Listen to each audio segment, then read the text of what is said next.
Ravi de vous retrouver, chers auditeurs et spectateurs. Bienvenue sur ma chaîne Vérité à venir, où je crée des contenus de qualité, des analyses, des revues d'actualité, des lectures de livres et de magazines et bien d'autres choses encore. Je réponds à votre droit d'être informé.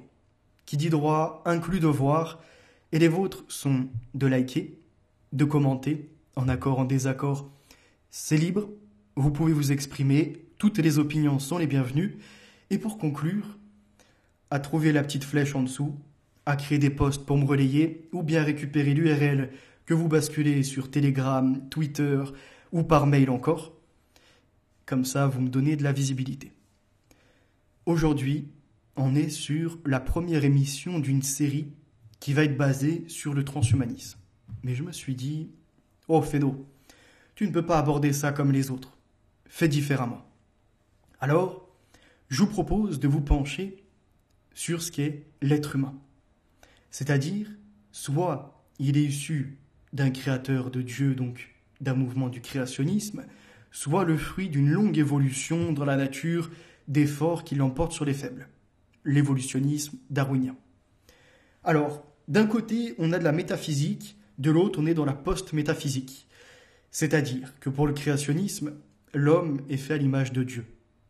Et il a de son intérieur Ève qui est effectuée, les premières relations humaines, le couple, la famille même qui va se former par la suite, et la faiblesse aussi corporelle qui viendra s'inclure pour accentuer sur l'esprit, au point même où les chrétiens ont la Trinité comme concept, corps, âme, esprit. De l'autre, en totale opposition, c'est non pas les vertus, l'amour qui sont exercés et tout le monde a le droit de vivre, c'est une sélection, les forts qui écrasent les faibles. Et selon les mouvements darwiniens, en général, ce sont ceux des meilleures castes. Mais alors, comment expliquer que, du fruit de cette longue évolution qui nous est promotionnée, il y a encore des tares héréditaires, des personnes avec des handicaps et bien d'autres problèmes de santé encore. Alors là, ils vont accuser justement les généreux chrétiens ou de d'autres religions qui peuvent exister d'avoir fait preuve de solidarité envers les faibles et donc d'avoir nui aux races de l'espèce humaine. Oui, parce qu'il y a un concept de différence de groupe humain. Alors on va voir après ce qu'est une race véritablement, est-ce qu'on peut nommer ça comme tel, des blancs, des noirs, des asiatiques, ou plutôt des ères civilisationnelles. Et d'ailleurs, qu'est-ce que la civilisation ? On va se pencher sur plusieurs ouvrages. De Engels, on va reprendre la question d'être soi ou non, de la transformation de cette notion. On va arriver après à Jean-Paul Sartre également, à l'avenir de la nature humaine. Et comme je vous disais, il y a des ères civilisationnelles, des groupes humains qui sont établis, où on a nos ascendants et on a notre histoire à la fois de la famille, de la culture, du pays et de la biologie, qui mènera à voir si oui ou non on a un devoir envers la race. Et qu'est-ce que le principe de race ? Parce qu'il ne faut pas non plus se mener au scandale, voyez-vous, de ceux qui en voulaient une parfaite. La culture, l'âge, biologique, historique, civilisationnel, et donc nous sommes redevables du passé, qui mènera après à voir la modification des rapports humains. C'est-à-dire que là, quand on voit le concept de la famille qui permet de faire société, qui élève des enfants pour les mener à être des personnes responsables, conscientes, où la meilleure transmission d'un parent, le meilleur héritage n'est pas l'argent, on n'est pas dans l'adoration du veau d'or, dans Babel, non, c'est justement d'avoir offert à son enfant le discernement, le bien, le mal, les concepts, la force du langage, qui est là une chose qui pourrait s'attacher à la métaphysique, puisqu'immatérielle et agissant avec une très grande précision et entrant dans les moindres détails de ce qu'est l'être humain. Dedans, nous verrons, on reviendra rapidement sur le racinement, et jusqu'à la libération qu'ils appellent sexuelle, où là, ils ont dissocié la vertu, le côté de trouver une femme, ou pour la femme de trouver un homme, voyez-vous, d'apprendre à se découvrir, de passer par d'abord des fiançailles et d'arriver au mariage, de faire tout un tas d'étapes, non pas dans une consommation de l'immédiateté comme c'est le cas dans le modèle artificiel actuel, mais bien de se découvrir, de voir qui est sa moitié, et d'aller au-delà encore de ça. Un héritage, c'est la juste utilisation que fait l'humanité normalement de son langage et de sa découverte du monde et de sa conscience. Malheureusement, la libération sexuelle mène donc à avoir un concept du sexe, du vice d'un côté, de détacher la procréatique et petit à petit de forcer même la technique. Ce que la nature n'offrait pas, par exemple, à ceux qui sont privés de fécondité, les techniciens et scientifiques se sont attelés à la recherche pour affronter Dieu, au point même où ils veulent réécrire le livre de vie. Et là, nous sommes que sur le côté de la biotechnologie. Après, il y a ce qui est du NBIC, nano, biotechnologie, sciences de l'informatique et sciences cognitives. Donc sciences de l'information plus précisément et sciences cognitives. J'ai répondu récemment, vous avez certainement vu mon post passer, à un pro-transhumaniste qui me disait « Mais quel est le problème si Jeff Bezos veut par exemple vivre jusqu'à 200 ans ?» Et quel est encore ton problème si on parlait de 500 millions d'individus sur Terre plutôt que des milliards qui vivent dans de mauvaises conditions? Alors, je me suis interrogé, est-ce qu'il est favorable à un eugénisme? Et qu'est-ce qu'une vie qui vaut d'être vécue? Est-ce que quelqu'un qui un jour est touché de maladie, on peut dire qu'il était indigne de vivre?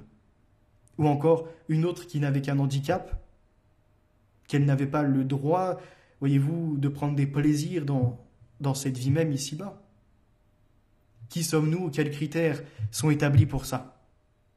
Des fois, nous l'observons, des gens qui nous paraissent faibles physiquement sont en réalité très épanouis, et d'autres qui sont dans leur âge de santé, voyez-vous, bien structurés, qui vont à la salle de sport, qui ont des activités, sont entourés de beaucoup de personnes, mais sont dans une solitude implacable. Ça va nous poser tout un tas de concepts. Et il nous faut maintenant commencer par Engels, qui à la page 56 s'intéresse à la métaphysique, parce qu'il dit que la méthode dite métaphysique, qui régna presque exclusivement parmi les Français du XVIIIe siècle, du moins dans les œuvres spécialement philosophiques, mène, voyez-vous, à des concepts qui vont suivre, comme par exemple Héraclite, qui est le premier à avoir formulé clairement « tout existe et n'existe pas ». Cette notion-là, c'est de se dire que nous existons, par exemple, mais que nous sommes amenés à mourir. Le corps biologique à la poussière et ce qui est de l'esprit pour ceux qui y croient à la lumière. Donc dans des spectres, voyez-vous, qui sont différents. Là est la largesse des prismes. Certains sont enfermés, les autres ont élargi la chose. Tout existe et tout n'existe pas. Certains vont dire c'est fou, c'est comme je pense donc je suis. Pourtant, l'embryon, voyez-vous, lui est déjà un être en devenir et ne pense pas encore à ce qu'il sera par la suite. Y a-t-il des choses métaphysiques innées qui viendraient à s'attacher à la matérialité? Et là où ça en ferait du corps un support du spirituel, il y a une interrogation à avoir. Maintenant, si on pousse sur la démarche, et on va le voir après parce que j'ai sélectionné des passages, on se dit, c'est bien, je veux y croire à cette métaphysique, en un créateur, etc. Je suis croyant. Mais il y a une question qui vient quand même à se poser. C'est de se dire, si mon corps est un support du spirituel, en l'occurrence d'une âme et d'un esprit, à ce moment-là, c'est des choses qui sont innées, qui normalement ne vont pas changer avec la biologie. Au contraire, vont fortifier, voyez-vous, ma perception du monde. C'est même ça qui va me permettre justement d'avoir la capacité de penser. Or, nous voyons que notre pensée, nos réflexions émanent du langage que l'on a, de l'environnement que l'on va côtoyer, par les apprentissages dans un métier, ou encore par des formations dans l'instruction qui est devenue après l'éducation nationale. C'est à partir de ça qu'on va émettre des consentements, qu'on va se faire une représentation du monde. Si l'esprit et l'âme étaient innés, comment se fait-il que dans certaines contrées très reculées du monde, des gens peu alphabétisés, répondent qu'aux besoins primaires de la pyramide de Maslow. Aller chasser, aller cueillir, voyez-vous, se nourrir, se vêtir, pourquoi pas tout au plus, s'ils sont évolués, mais ils restent dans une forme de modèle du règne animal. Chasser, ne pas être tué, et il n'y a pas de développement plus poussé. Alors, j'en suis venu, par contre, à me dire qu'il y a quelque chose qui nous ramène à cette métaphysique. Non pas le principe de notre propre esprit et de notre propre âme, mais d'un seul esprit qui pourrait exister par le langage. Et là, le langage, c'est quelque chose qui est matériel, qui vient agir sur notre matériel. Parce que notre pensée, il serait, voyez-vous, stupide, peut-être même déplacé, de croire que l'on peut réfléchir sans avoir un cerveau, le support. Voyez, c'est là où la pensée, si elle était matérielle, pourrait se saisir d'un objet ou pourrait s'inclure, comme les post-humanistes le veulent, pas les transhumanistes, mais ceux qui vont au-delà, qui pensent qu'on peut en fait téléverser l'être humain dans un modèle informatique, parce que ça ne serait qu'un support. Donc passer, voyez-vous, du biologique au matériel. Et en fait, être non pas sur un hardware même, mais un software. Voyez, on est après que sur une question de logiciel, et que l'esprit même et l'âme seront en fait des logiciels transférables au gré d'ingénieurs. Alors, pour ma part, la pensée émane donc du cerveau. Malheureusement, sur ce point-là, on doit se rattacher à la matérialité. Quand pour d'autres, ils veulent, voyez, s'attacher à la métaphysique.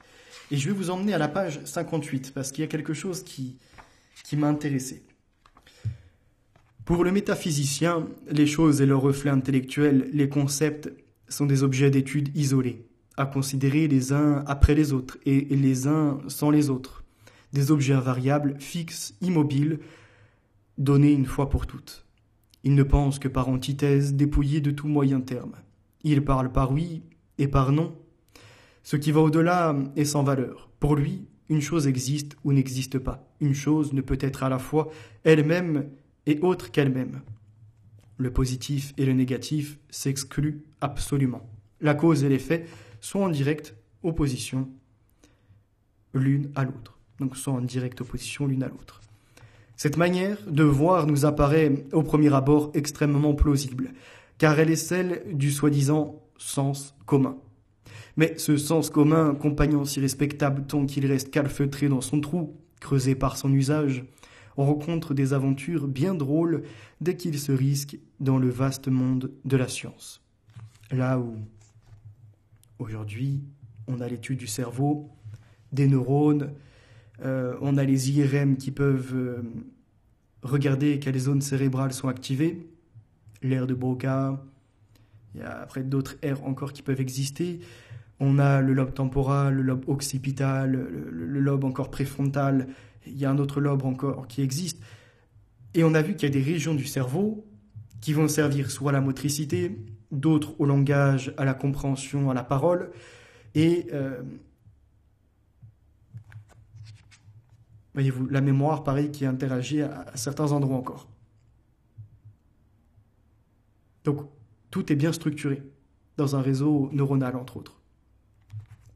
Et la méthode métaphysique, toute justifiée et nécessaire qu'elle soit dans nombre de domaines plus ou moins étendus selon l'objet de l'analyse, arrive tôt ou tard à une limite au-delà de laquelle elle devient partiale, bornée, abstraite et se perd en contradictions insolubles. La raison en est que, dans la contemplation des faits isolés, elle oublie leurs relations réciproques, dans celle de leur corps, leurs mouvements. Les arbres l'empêchent de voir la forêt. Nous pouvons dire, avec assez d'exactitude pour les besoins de tous les jours, si un animal existe ou non. Mais une recherche plus approfondie nous fait voir que maintes fois ce problème est des plus embrouillés, comme le savent très bien les juristes qui se sont évertués à trouver une limite rationnelle au-delà de laquelle tuer un enfant dans le sein de sa mère est un meurtre. Enfin, c'était perçu comme ça à l'époque. Aujourd'hui, le progrès veut l'IVG, l'IMG, des interruptions, en veux-tu, en voilà. Alors, hop, que l'on ne soit pas dérangé pendant cette vidéo. De même, il est impossible de fixer donc le moment de la mort. La recherche physiologique a démontré que la mort n'est pas un phénomène instantané, mais un processus de très longue durée. De même, tout être organique est à chaque instant lui-même et un autre. Élimine. Donc à chaque instant, il assimile des matières étrangères et en élimine d'autres. À chaque instant, des cellules de son corps meurent et d'autres se forment. L'être que je suis aujourd'hui n'est pas le même qu'hier sur déjà la façon de voir la biologie. Il y a des reproductions cellulaires. Certes, l'apparence est la même extérieurement, mon phénotype ne semble pas avoir changé, et pourtant, il y a bien une régénérescence des tissus, des cellules et d'autres choses encore. Ça, c'est pour la biologie. Pour la pensée, il en est de même. L'être que j'étais hier ne sera pas le même que je suis aujourd'hui et encore moins demain. Je vais avoir des pensées qui vont rester telles quelles, des amitiés qui sont créées, voyez, un réseau social qui est bien tissé, mais j'ai changé. Ce qui veut dire que le « je suis donc je pense » n'est pas tout à fait correct, et que nous rapprochons plutôt de tout existe et n'existe pas. L'être que j'étais hier est déjà effacé, et en voici un nouveau. Et demain encore, vous apprécierez, voyez, il n'y a pas des alter ego, mais vous apprécierez une évolution. Peut-être qui viendra conforter le passé, là où nous en sommes redevables justement à notre race ou non, à notre groupe humain, à notre famille. Il y a bien d'autres savoirs qui nous ont été transmis. Et c'est un héritage que l'on doit enrichir. Et j'ai trouvé ça fort quand même, de leur époque, de dire justement « je suis, mais en même temps je ne suis pas ». Par ma reproduction cellulaire, j'assimilerai ce qu'il y a dehors, un peu à la lamarckisme, je m'adapterai petit à petit, mais je ne serai pas le même. Dans un temps plus ou moins long, la matière de son corps est renouvelée entièrement et remplacée par d'autres atomes de matière, de sorte que tout être organique est toujours lui-même et non lui-même.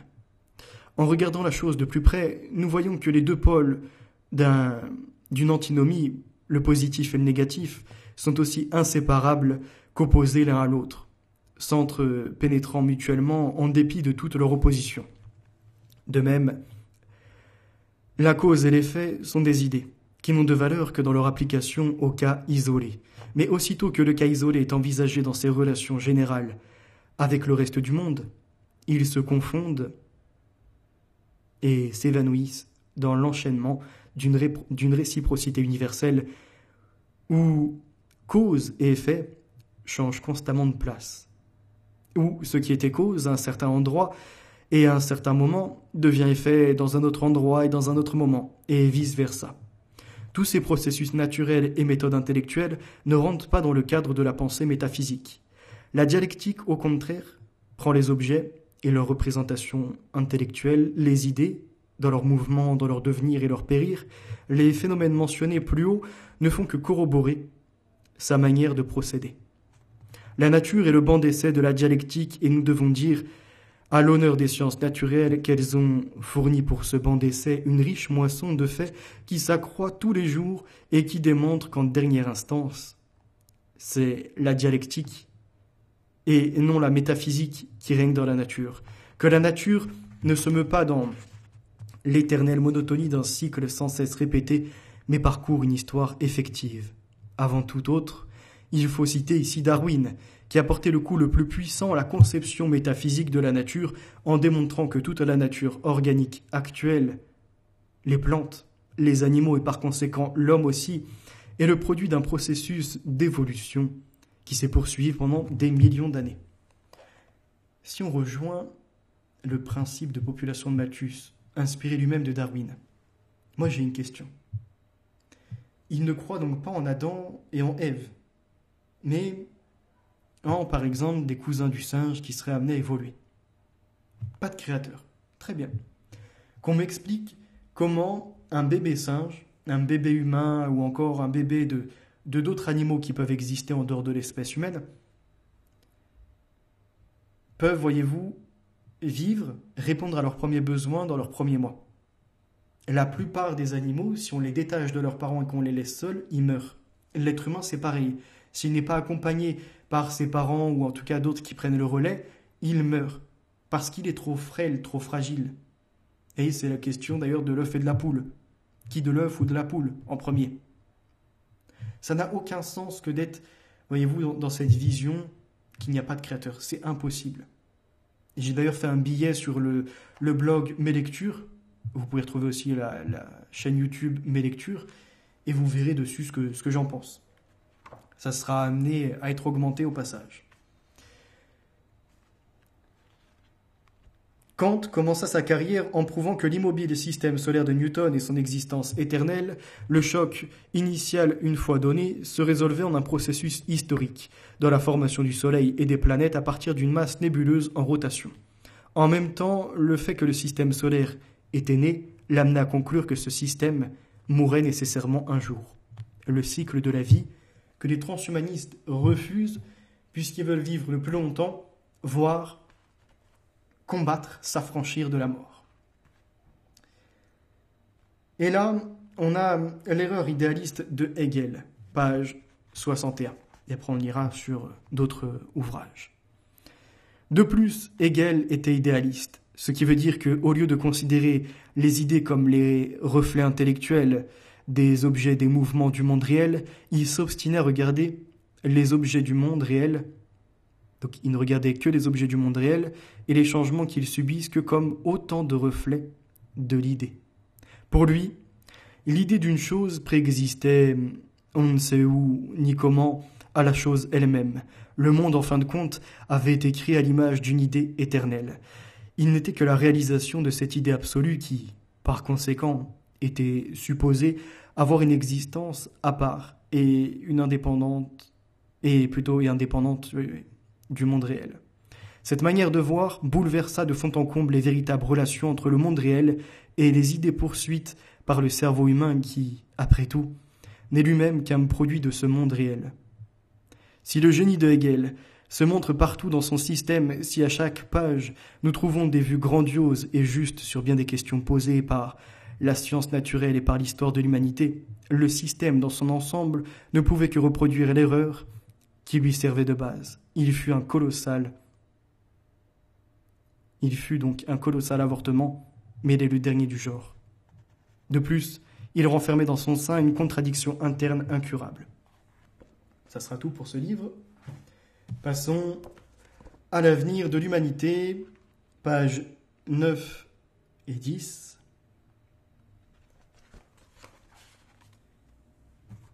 Une retenue justifiée. Existe-t-il des réponses post-métaphysiques à la question de la juste vie?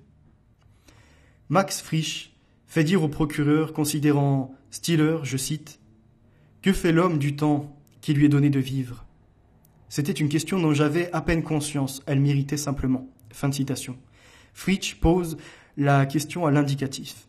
Le lecteur, pris par la réflexion et par souci pour lui-même, la comprend comme une question éthique. Je cite. « Que dois-je faire du temps que j'ai à vivre ?» Fin de citation. Pendant une assez longue période, les philosophes ont prétendu pouvoir y faire face avec des conseils appropriés.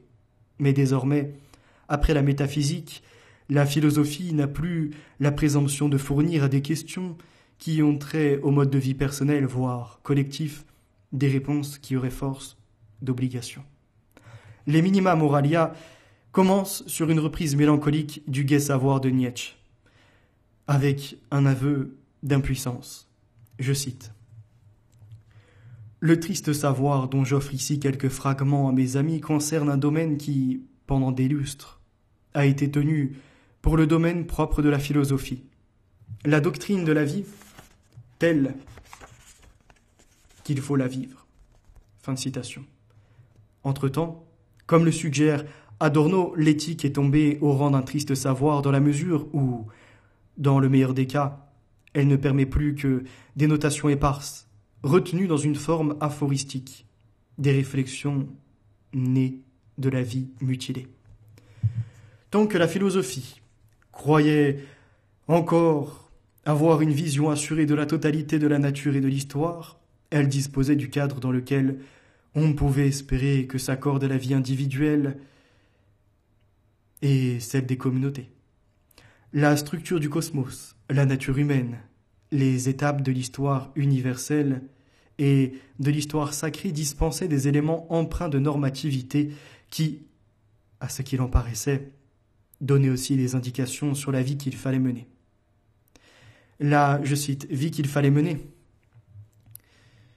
doit s'entendre ici avec un sens d'exemplarité attaché à un modèle digne d'être imité, tant par les individus que par la communauté politique.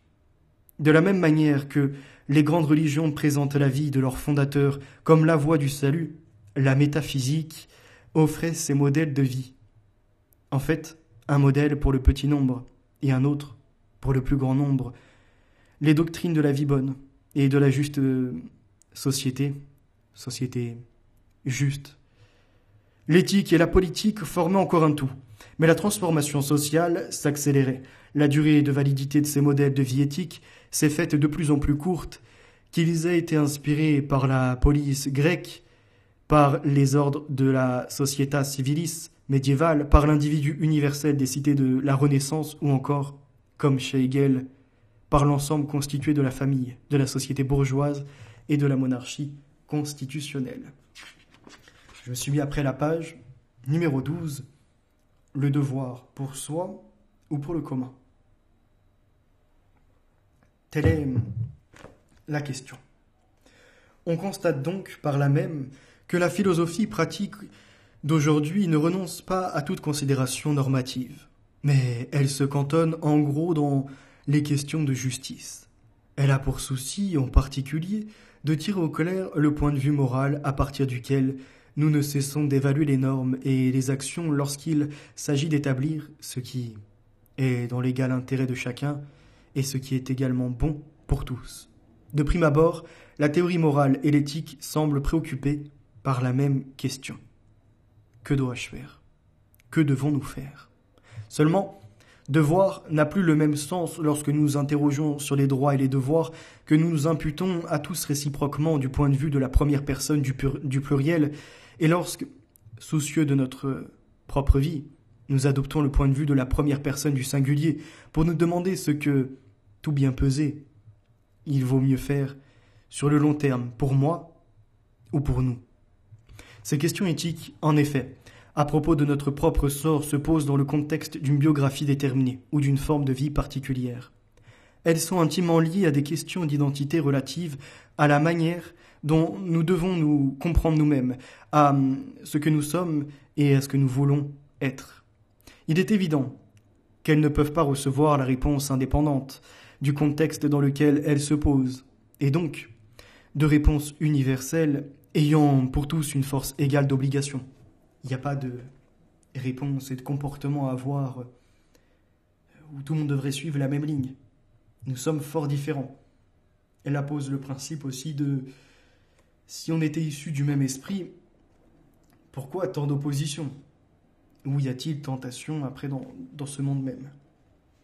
C'est la raison pour laquelle les théories de la justice et de la morale suivent désormais leur propre chemin, différent en tout cas de celui de l'éthique, du moins en tant que nous la comprenons dans le sens classique comme doctrine de la vie que l'on doit vivre. Adopter le point de vue moral, c'est faire abstraction de ces images que nous livrent les grandes narrations métaphysiques ou religieuses et qui exemplifient ce qu'est une vie réussie ou qui a échappé à l'échec.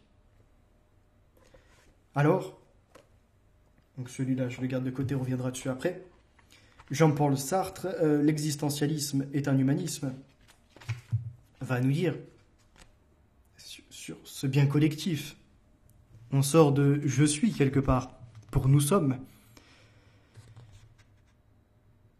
Car ce que nous entendons ordinairement par vouloir, c'est une décision consciente, et qui est pour la plupart d'entre nous postérieure à ce qu'il s'est fait lui-même. Je peux vouloir adhérer à un parti, écrire un livre, me marier.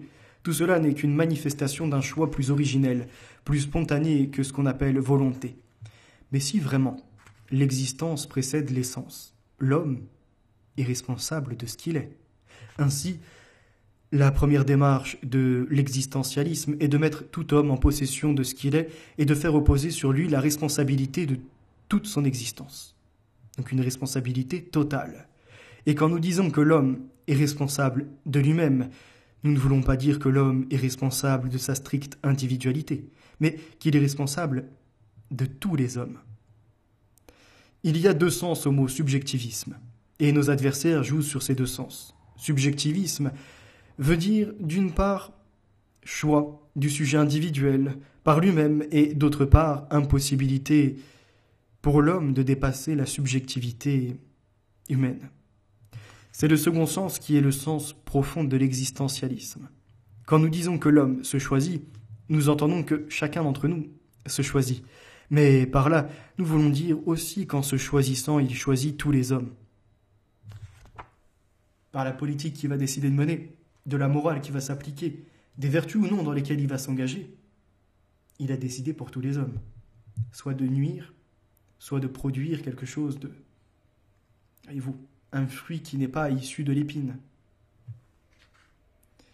En effet, il n'est pas un de nos actes qui, en créant l'homme que nous voulons être, ne crée en même temps une image de l'homme telle que nous estimons qu'il doit être. Choisir d'être ceci ou cela, c'est affirmer en même temps la valeur de ce que nous choisissons. Car nous ne pouvons jamais choisir le mal. Ce que nous choisissons, c'est toujours le bien, et rien ne peut être bon pour nous sans l'être pour tous. Si l'existence, d'autre part, précède l'essence et que nous voulons exister en même temps que nous nous façonnons notre image, cette image est valable pour tous et pour notre époque tout entière. Je ne vais pas vous ressortir la référence aussi de... comment il s'appelle déjà ? Platon, avec les liens d'amitié. Est-ce que je dois faire du bien à quelqu'un qui fait du mal, qui nuit à la collectivité ? Malgré le fait que, pour ma part, il m'est bénéfique, en tout cas, voyez-vous, et j'ai intérêt, parce que l'amitié, le lien, il s'est créé, à ne pas le rompre, à ne pas le couper, mais je dois m'interroger. Est-ce que si j'ai quelqu'un dans mon cercle social qui m'est proche, que j'aide, pourquoi pas, voyez-vous, que j'assiste dans sa démarche, des fois même à nuire, ne suis-je pas tout autant coupable ? C'est encore une fois une question de morale, quand certains diront « vous n'avez aucune morale à m'attribuer ». Bon, ne pas avoir de morale, c'est malheureusement déposséder de sa conscience. Il y a tellement de choses à revoir dans l'existentialisme de Sartre, mais je n'ai pas le temps aujourd'hui pour ça. On s'attellera à la démarche une autre fois. En cavalier, on va parler de l'idée de race. Race, raciste, ça y est, un facho. Calme-toi. Il n'est pas question de dire il y a des supérieurs, des inférieurs. Il est question de s'interroger sur des faits ou non, sur l'anthropologie, l'anthropobiologie, les horreurs aussi qui ont été commises, ce qu'il ne faut pas reproduire. Et surtout d'ailleurs, qu'est-ce que par exemple le barbare ? Celui qui est présenté en étranger. Là-dedans, il est dit que le barbare, c'est celui qui ne parle pas la langue. Et parler une langue, c'est participer à une culture. Donc, je vais vous inviter à la page 22, et puis après on ira à la page 28. Je bois juste une petite gorgée, on se rafraîchit le gosier. Et c'est parti. Alors, je sais plus ce que j'avais sélectionné sur ça. C'est sache que tu es un homme et non un dieu. Ok. Donc, son lot est un mélange de bonheur et de malheur. S'il cherche à s'égaler aux dieux en faisant preuve de démesure, de lubris, il sort de l'humanité. Retenez bien parce que ça va s'attacher à la fois à l'appartenance à la civilisation, au groupe humain, et on peut l'appliquer au transhumanisme. Chercher la perfection, l'absolu, là où l'homme n'a plus de souffrance, plus de malheur, et que dans des hauts, il n'y a plus de hauts, de bas, c'est que des ébats, c'est que de la jouissance, entre guillemets, il y a un problème. C'est que là, il s'est vraiment pris pour Dieu. D'ailleurs, il veut même s'affranchir de son besoin, et de sa faiblesse même d'être humain, d'être dans le défaut, d'être dans l'erreur, dans le péché. Se couper même d'ailleurs des générations précédentes, qui par leur erreur, par leur mauvais croisement ont emmené des tares. Son lot est un mélange de bonheur et de malheur. Donc s'il cherche à s'égaler aux dieux en faisant preuve de démesure lubris, il sort de l'humanité, c'est-à-dire de la condition humaine. De même, aussi, s'il ne respecte pas les valeurs, notamment la justice, Dike, donnée par Zeus, qui fait de lui un homme et non plus un simple animal, dans nombre de mythes de métamorphose, l'homme peut en effet se muer en animal, transformation qui donne à voir une attitude de régression en deçà de l'humain. Cette sagesse s'incarne dans les principes delphiques. Je cite « Connais-toi toi-même ». Fin de citation.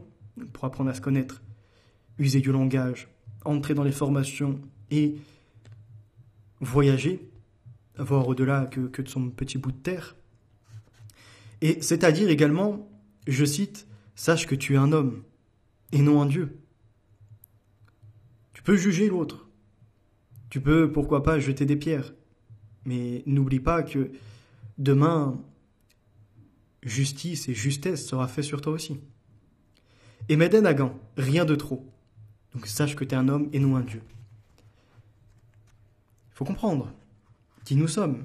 Parce qu'on a l'impression que dans ce XXIe siècle, s'intéresser à son passé, à ces groupes humains, à la civilisation même, c'est quelque chose d'archaïque. La nature humaine n'est plus intéressante. Plongeons, voyez-vous, dans ce bain qui mènera dans ce tunnel des abysses. Ça glisse fort, hein, en plus. Page 28. Là, c'est... Voilà, c'est ici que je voulais. Plusieurs éléments du livre 2 vont dans ce sens. La relativité du terme barbare, affirmée en 2, donc c'est des références, au IIe siècle, sous le règne du pharaon Nékos, je cite, « Les Égyptiens appellent barbares tous ceux qui n'ont pas la même langue qu'eux-mêmes. Parmi les barbares, les Égyptiens comptent aussi les Grecs. Et pour les Grecs, c'est pareil, se trouvent des barbares, ceux qui ne parlent pas leur langue, jusqu'à après on voit qu'il y ait Xerxès et que par les Perses, les Prussiens, etc., c'est une connotation négative. Le barbare, celui, voyez-vous, qui n'est pas civilisé, qui est prêt à faire preuve d'atrocité, à massacrer. Donc qui manque d'éducation, de grandeur. On pourra revenir sur ce livre plus tard. L'âge culturel. Avant ça, donc, se remettre dans l'idée des races. Dans le socle aujourd'hui de parler d'identité, de culture, d'un certain climat, si je puis dire, ne doit surtout pas nous produire l'échec de la race des orphelins, avec Himmler et ses Lebensborn programme. Il rêvait, voyez-vous, de créer une race parfaite, se prenant pour un roi, et comme je l'ai déjà inscrit, sa reine, la pouponnière, est tombée en échec. Ni plus ni moins. C'est fini. Elle est sortie du jeu, le voilà pris au piège dans l'angle, et ça mène à la race des orphelins, où on a des témoignages d'enfants, voyez-vous, qui en plus sont nommés, mais voyez-vous, c'est comme si c'était des productions industrielles. On rentre vraiment dans la procréatique, et dans l'idée d'une sélection où tout rentre en compte. Pas de maladie, les mensurations sont effectuées, couleur des yeux, des cheveux, les ascendants, comment ils sont, etc. Rien n'est laissé au hasard. Les croisements sont orchestrés. C'est l'horreur. Je vous en avais déjà parlé.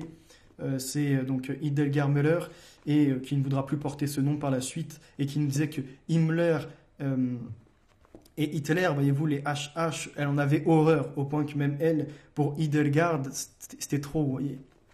Et dedans, elle revenait sur l'atrocité, hein, de ces endroits où même des enfants, je crois que c'était d'Ukraine, d'Europe de l'Est, étaient enlevés parce qu'il n'y avait pas assez de production entre les SS et celles qui avaient été sélectionnées comme étant de race pure, aryenne, et qui devaient absolument repeupler, justement. Et elle dit ça, elle dit, il y a cette dimension de produire la mort pour créer la vie. D'infliger la mort à certains parce qu'apparemment ils ne sont pas dignes de vivre, et de l'autre côté, eux, ils se sentent illégitimes de vivre, alors pourtant ils ont été produits pour ça, vous voyez, c'est vraiment l'horreur de cette situation, Et ils se sentent coupables. Ils se disent, en fait, moi, on m'a mis au monde pour justement permettre l'assassinat des autres, le massacre. Et l'eugénisme, c'est ça. Le transhumanisme, ça revient au même. Ceux qui seront créés demain parfaits, on va en reparler après, par les modifications génétiques, depuis l'embryon même, avec la sélection, on en aura écarté certains parce qu'ils ne correspondent pas aux règles établies, aux normes que les parents veulent parce que ça fait partie d'un projet. Tu as le projet immobilier, tu as le projet d'une carrière, voilà maintenant le projet parental. Je veux un enfant. Oui, c'est mon droit. Je veux. Des caprices. Et c'est pas juste, c'est j'exige même l'insolence. Je veux qu'il soit parfait, qu'il y ait un contrôle. Qu'au moins de défauts qui puissent être comme ça diagnostiqués, vous veniez à l'éradiquer. L'horreur. Donc, vous ne m'entendrez jamais dire qu'il faut sacrifier certains peuples, qu'il est légitime de tuer les autres pour, voyez-vous, repeupler ou autre. Non. Je suis dans une droiture sur ma ligne, sur ce que j'ai dit, ce que je vous propose. Alors, maintenant, penchons-nous. Oui, c'est l'un des seuls livres où je vais devoir reprendre d'ailleurs les annotations, parce que là, j'avais noté que les pages qui m'intéressent. Or, habituellement, je fais plutôt la reproduction. Oui, avec pourquoi pas des ajouts. Ça prend plus de temps, mais c'est efficace. Comme là, par exemple, celui-ci, c'est un livre emprunté. Au moins, quand je ne l'ai plus en main, il me reste encore mes annotations pour les recouper. Bref, pour certains, ça ne va pas les intéresser. Notre âge culturel. Plusieurs passages. Allons d'abord à la page numéro 15. Puis après, on ira à la page 20. Toutes les choses vivantes obéissent à une loi organique de croissance et de décrépitude, y compris les êtres humains. Selon l'énigme du Sphinx, nous marchons sur 4 pattes le matin, sur 2 pattes à midi, et si nous vivons suffisamment longtemps, sur 3 pattes le soir. Alors, certains y verront une canne, d'autres y verront la relation humaine. Comme Blanche Trèbe dirait, c'est par la faiblesse qu'on se ramène à la solidarité. Et dans nos anciens ou ceux qui sont dans un handicap.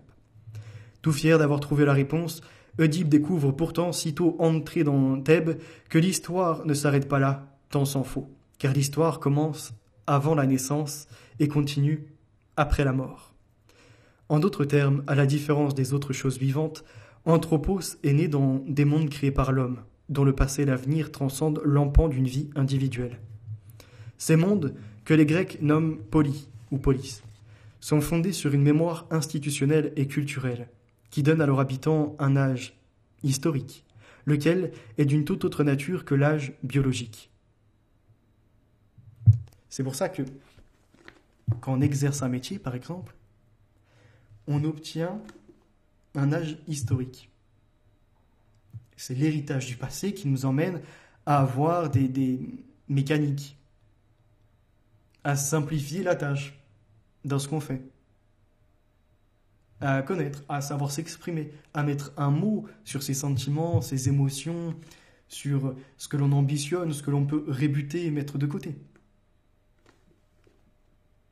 Et c'est ça, le langage que l'on vient à avoir par Anthropos, c'est donc la conception historique, qui même après notre mort, nous laisse en vie, même dans ce monde.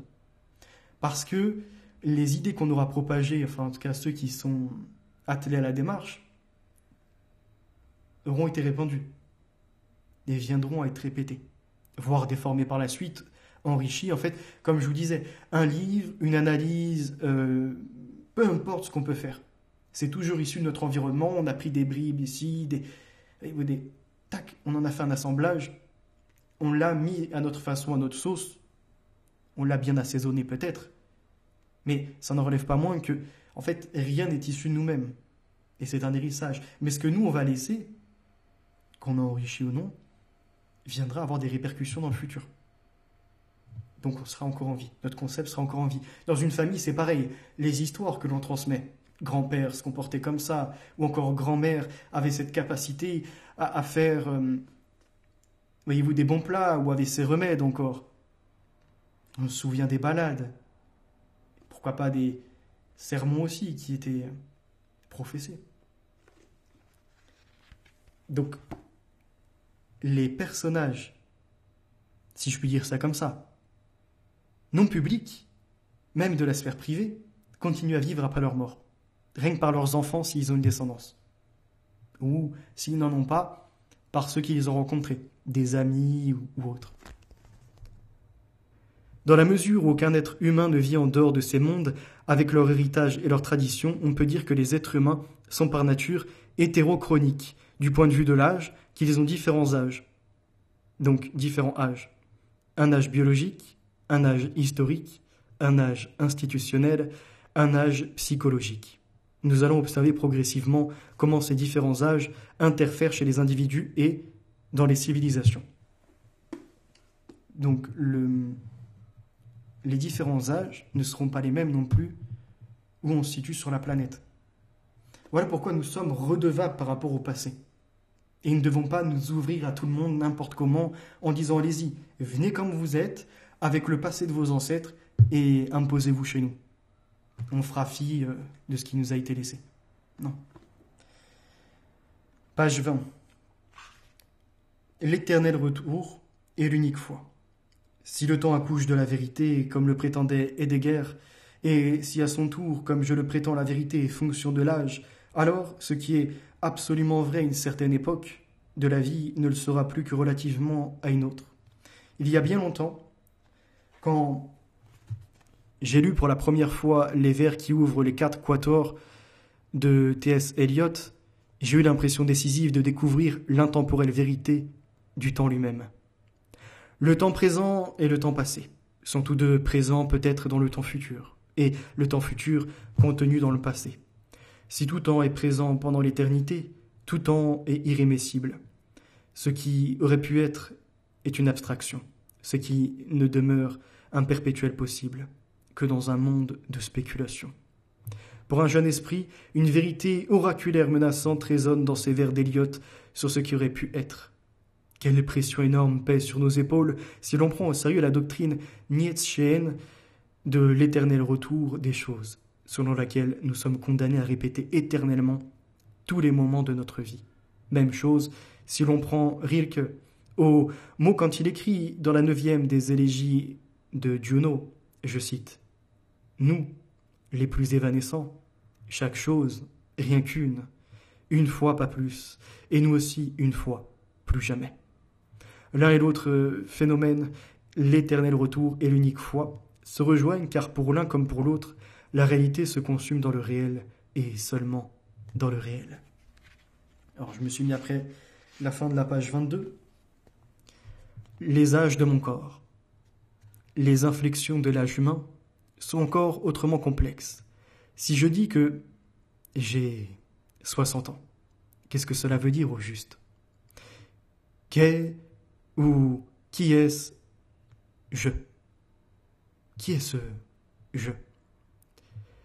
Est-ce un corps, un esprit, une âme ou un agrégat des trois ? À supposer qu'il ne s'agisse que d'un corps, nous n'avons toujours pas affaire à une simple addition d'années.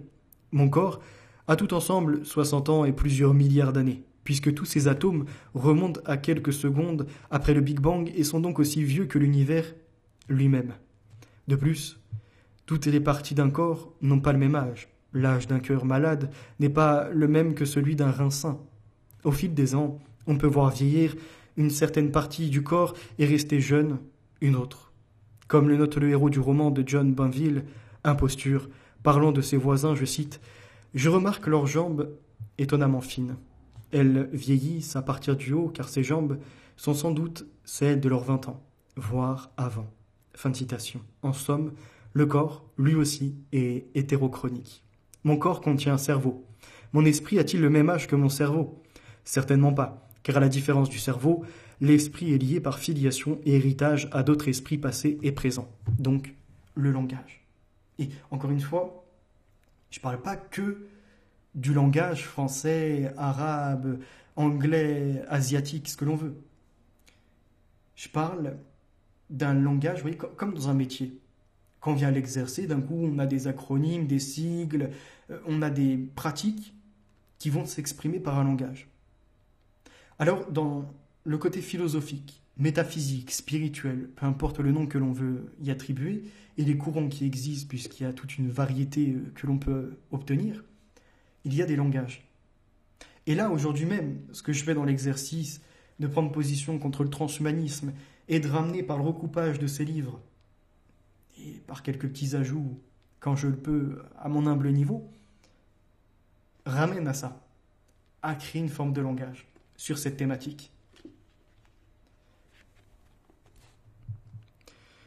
Dans l'un de ses poèmes, Une prière pour ma fille, William Butler Yeats déclare, je cite, « Mon esprit, parce que les esprits que j'ai aimés, le genre de beauté qui m'a plu, sont peu florissants, a fini par se dessécher. Comme Yeats, j'ai aimé des esprits aussi vieux qu'Anaximandre et Platon.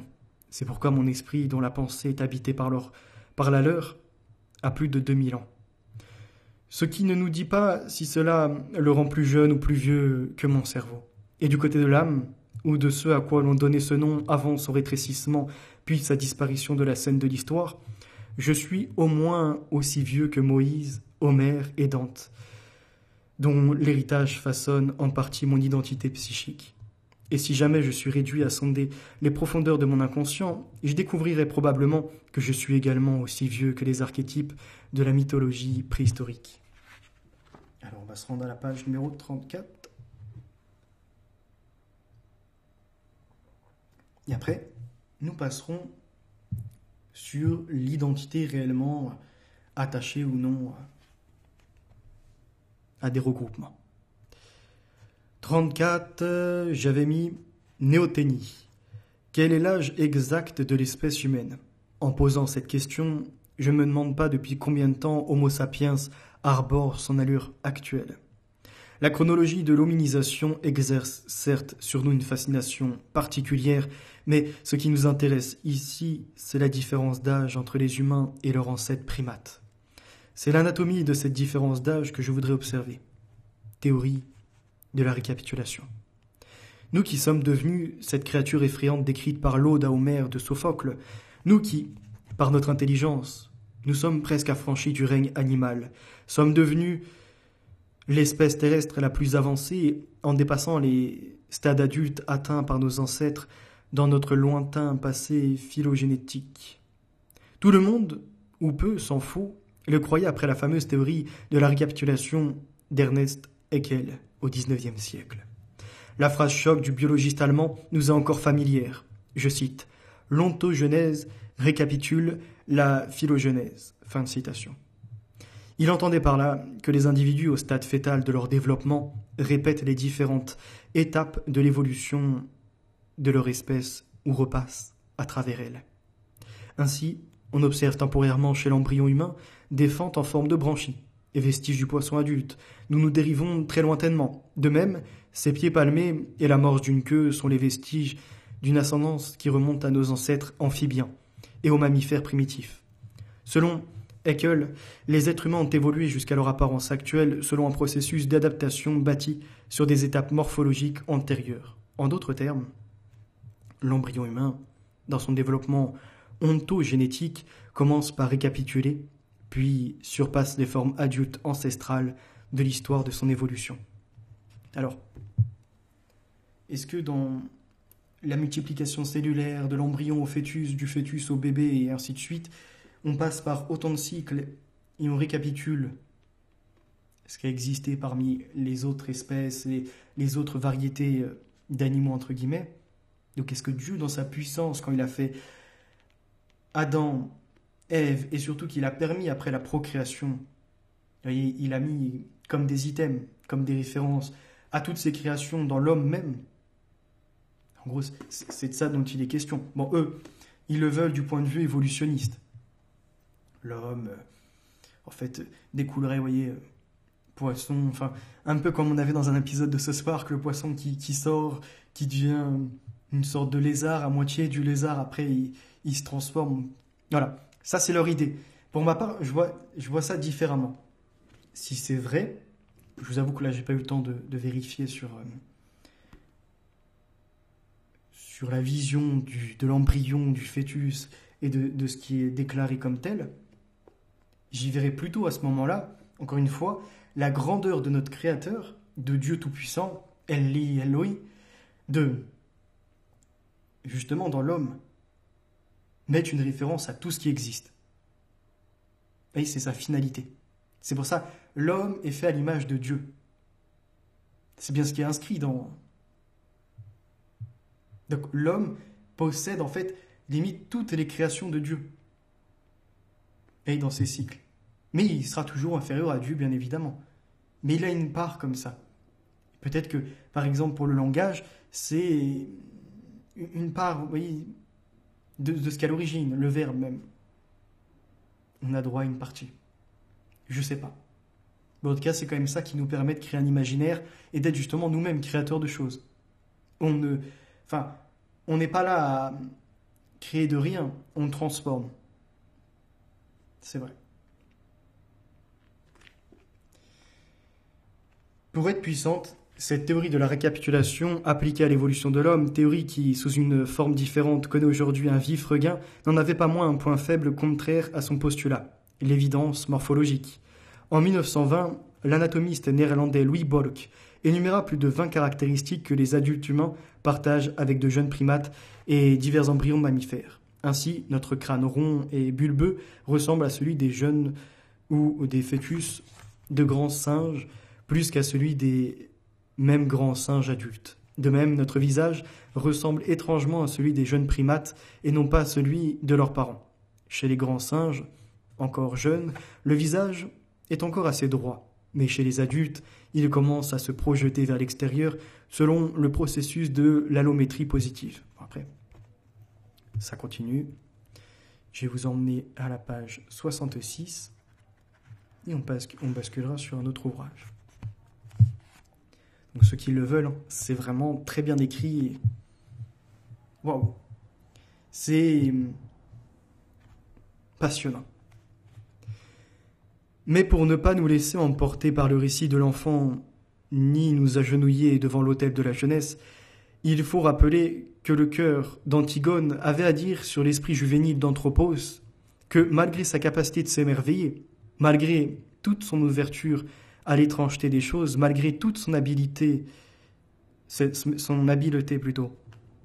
ingénieuse à manipuler les forces de la nature, à inventer de nouveaux gadgets, de nouveaux objets, il subsiste dans l'homme une étrange impatience autodestructrice qui peut aussi bien tirer le meilleur de lui-même qu'engendrer le désastre. Le simple fait que le cœur soit composé de vieillards thébains devrait nous rappeler que si l'espèce humaine a survécu, ce n'est pas grâce à ses enfants. C'est grâce à ses parents, ses professeurs, ses dirigeants et ses sages. Les structures de base de la société humaine compensent l'extravagante dépendance à l'égard des autres, qui est la nôtre pendant l'enfance. C'est ainsi que des adultes de l'espèce paient chèrement le luxe de notre jeunesse prolongée et la folie de nos mésaventures.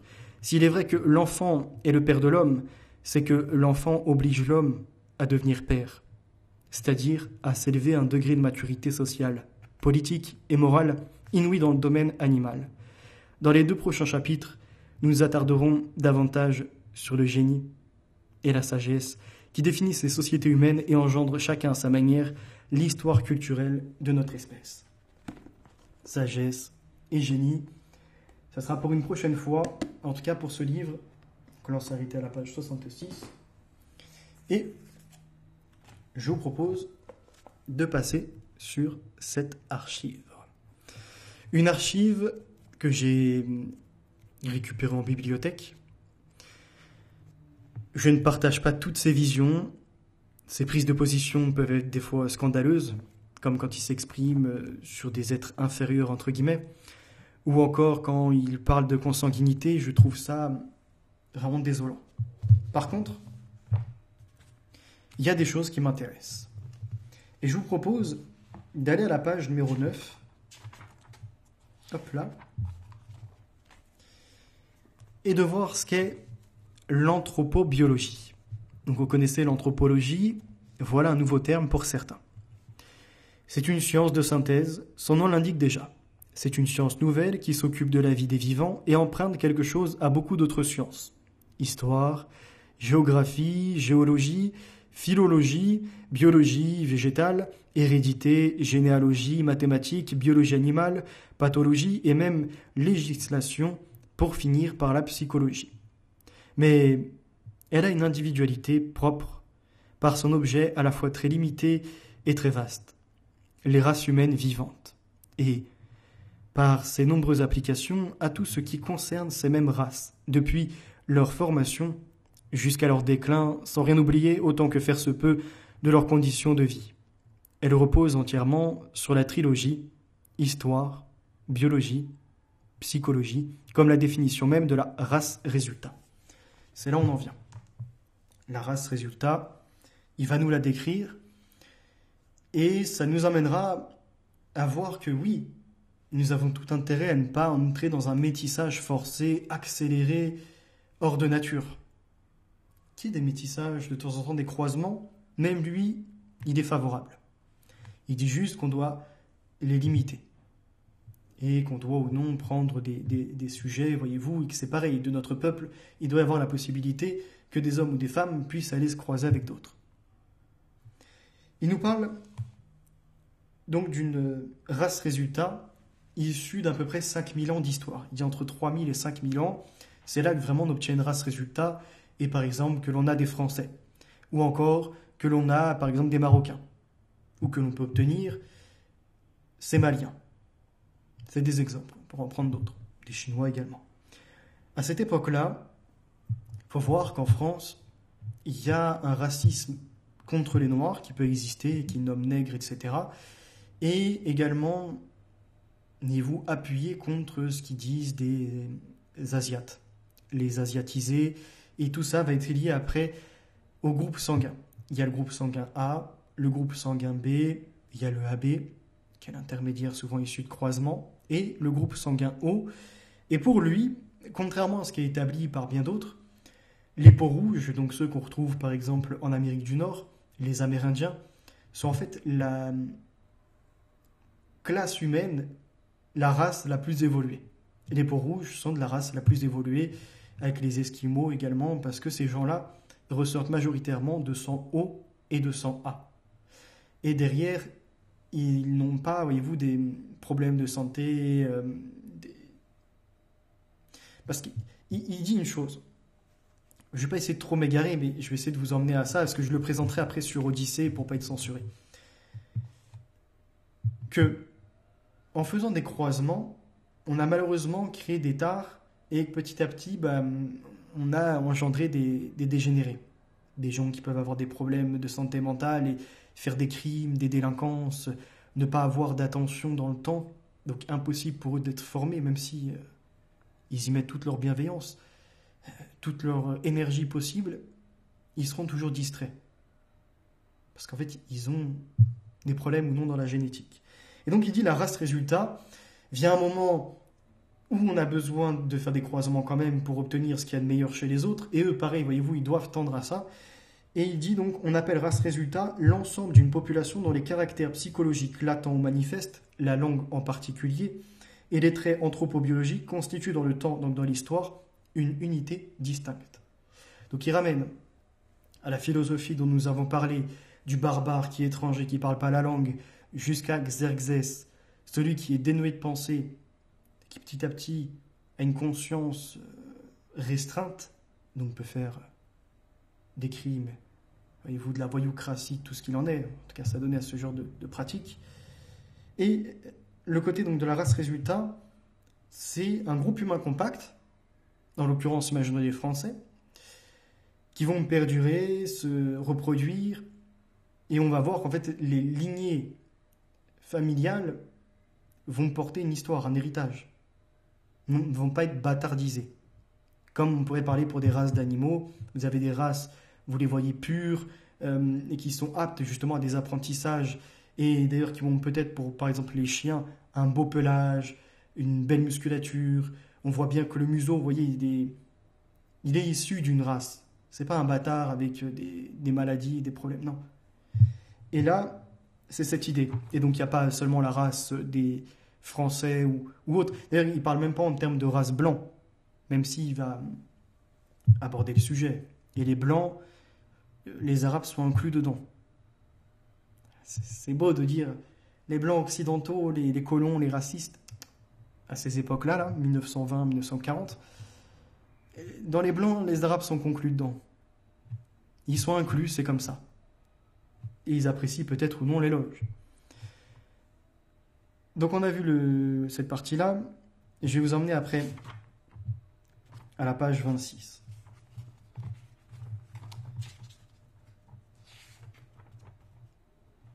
Page 26, je me suis mis, ne sachant pas d'où il vient.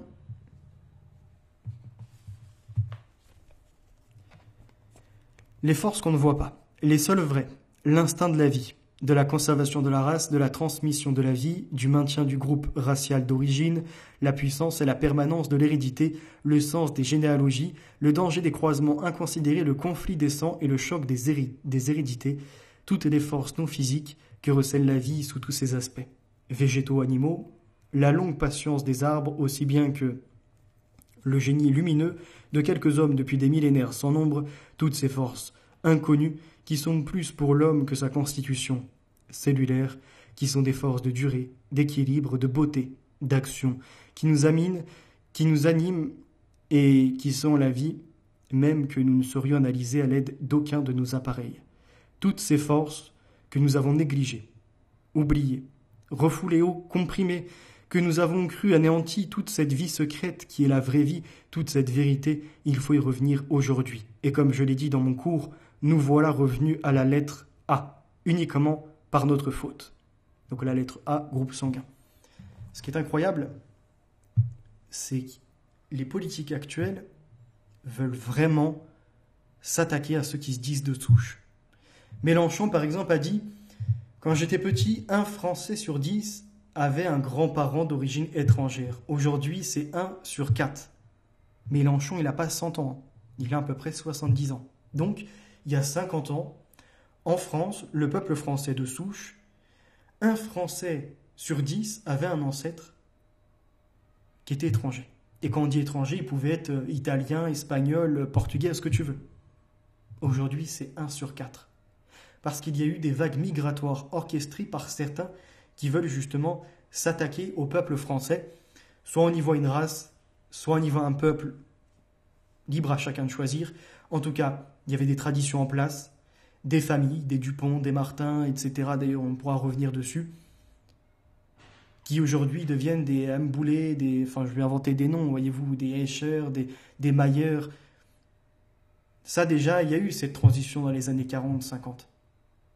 Puis aujourd'hui, c'est des Ngalo, Mangolo, voilà. Ça n'a plus de sens avec le rapport de la France. Dans leur pays d'origine, libre à eux de s'appeler comme ça. Ils méritent, ils ont peut-être une belle lignée, ils sont peut-être, voyez-vous, une famille performante, avec des beaux traits physiques, une intelligence également qui peut rayonner. Mais en fait, ils ne seront pas français. Ils pourront être présents une génération, 10 générations. Ils feront tâche sur le territoire. Et l'histoire, comme elle a toujours fait, malgré les meurtres, malgré, voyez-vous, la perte, la dénatalité, ce genre de choses, si on est sur une race, comme il était décrit de plus de 3000 ans, 5000 ans, en tout cas bien compacte au niveau de l'Europe, on ne peut pas être changé comme ça. Il y aura des croisements, des altérations, mais on reviendra à être ce que nous sommes par essence. Et donc à nous intéresser à notre vraie vie, c'est-à-dire au maintien de notre groupe d'origine, à la puissance. La lettre A, donc, c'est la connaissance de tous nos ancêtres, avec jadis, à tout le moins, la fierté d'être dans leur descendance. On comprend aisément que les Français de 1940 ne soient pas fiers de lui. Mais en 1939, l'imbécile l'était encore et ne voyait même pas qu'il avait creusé sa propre tombe, ne sachant pas d'où il vient. Il ne sait plus où il va. Il ne sait même plus qui il est, à force de mélange indécent. Aujourd'hui, interrogez les gens. Même vous, peut-être, questionnez-vous. Est-ce que vous avez connaissance de vos ancêtres? En dehors de la bien-pensance aujourd'hui qui est déployée à tout va parce que tu n'as pas le droit de te revendiquer de souche, d'être fier d'être français, de brandir ton drapeau, tout ça, ils t'en l'ont retiré. Parce qu'ils veulent que tu sois un peuple bâtardisé, métissé. Et quand je dis bâtardisé, c'est pas une insulte. Parce que c'est autant décevant pour nous que pour ceux qui arrivent, les nouveaux occupants. Eux, certes, sur le moment, ils ne comprennent pas vraiment de quoi il est question. Mais dans une ou deux générations, quand ils vont voir le désastre, parce ce qu'ils font chez nous, ça se fera chez eux. Quand ils vont observer qu'il y a un déracinement total, vous croyez qu'ils vont réagir comment? Les nouvelles générations, ils ne savent pas vraiment qui ils sont, ni même où ils vont. Et cela lui semble de nul intérêt.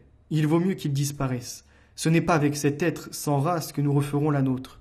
La race résultat française peut encore être refaite. Il reste encore assez de bons éléments, mais il faut éliminer non seulement tous les éléments gangrénés, mais même ceux simplement suspects. Nous ne devons plus admettre aucun fruit véreux.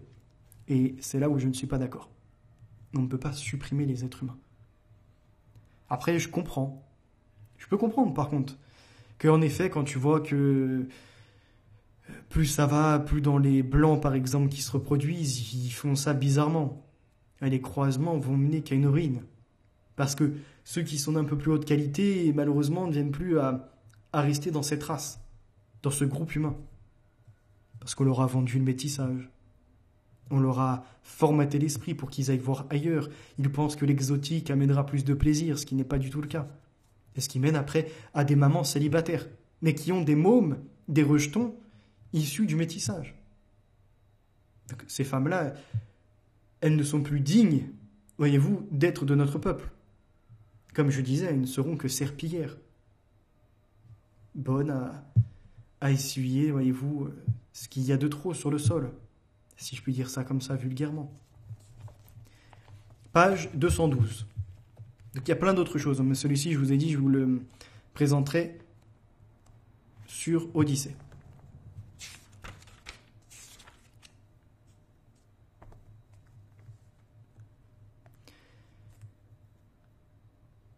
Ça, c'est cette période où on n'était pas attaché au veau d'or. Je vous avoue que je ne l'ai pas forcément vécu, même si, peut-être quand j'étais jeune, à la rigueur. Mais aujourd'hui, il y a vraiment cette idée de toujours avoir du confort, de posséder plus. Oui. Il dit, au bout de 10 ans de mariage, elle avait 5 enfants, tant de garçons que filles. Tout cela vivait avec le chétif, bénéfice de mon grand-père, et se portait à merveille. On dînait 7 avec 3 harengs, mais on avait le pain et le vin à discrétion, car mon grand-père avait une vigne qui était une source intarissable de vin blanc. Tous ses enfants étaient utilisés par ma grand-mère selon leur âge et leur force. L'aîné, qui était mon père, s'appelait Gaspard. Il lavait la vaisselle et allait à la boucherie. Il n'y avait pas de caniche dans la ville mieux apprivoisée que lui. Le cadet balayait la chambre, le troisième tenait le quatrième sur ses bras et le cinquième se roulait dans son berceau. Pendant ce temps-là, ma grand-mère allait à l'église ou causait chez la voisine. Au demeurant, tout allait bien. On n'arrivait qu'à un cas, sans faire de dette jusqu'au bout de l'année. Les garçons étaient forts, les filles n'étaient pas mal, et le père et la mère étaient heureux. Mon oncle Benjamin était domicilié chez sa sœur. Il avait 5 pieds et 10 pouces. On se mettait au ménage pour avoir des enfants et on joignait quand même les deux bouts parce qu'on savait se contenter d'un ordinaire modeste et que l'on était heureux. Le culte du veau d'or n'avait pas encore affaibli le goût de la vie, car c'est bien perdre goût à la vie que de n'avoir qu'une descendance excessivement restreinte et de n'avoir aucun souci de la perpétuité plutôt, de sa race, non plus que de sa qualité physique. L'auteur nous dit que les garçons étaient forts et les filles pas mal. Quant aux qualités morales, elles marchaient de pair, car l'appétit du lucre ne poussait pas aux mauvaises actions, même si le code ne les atteint pas. Se contenter du nécessaire. Ce qui permet de ne pas calculer, voyez-vous, combien d'enfants vont être faits. Après, je ramènerai tout de même à cette notion de responsabilité. Tu fais tes enfants, Il faut les assumer. Ce n'est pas en faire un maximum pour les laisser dans la rue à vaquer. C'est mettre comme ça une organisation, leur apprendre à se satisfaire de ce que tu pourras leur proposer, à mettre un cadre de vie, à leur expliquer que c'est pas que du plaisir la vie, il y a des tâches aussi. Donc il y a la vaisselle, mettre la table. Ce qu'aujourd'hui les enfants rechignent ou ce que les machines du veau d'or en l'occurrence ont emmené à délaisser. Et donc les gamins ne font plus rien. Le ménage, c'est le robot qui passe dans la maison.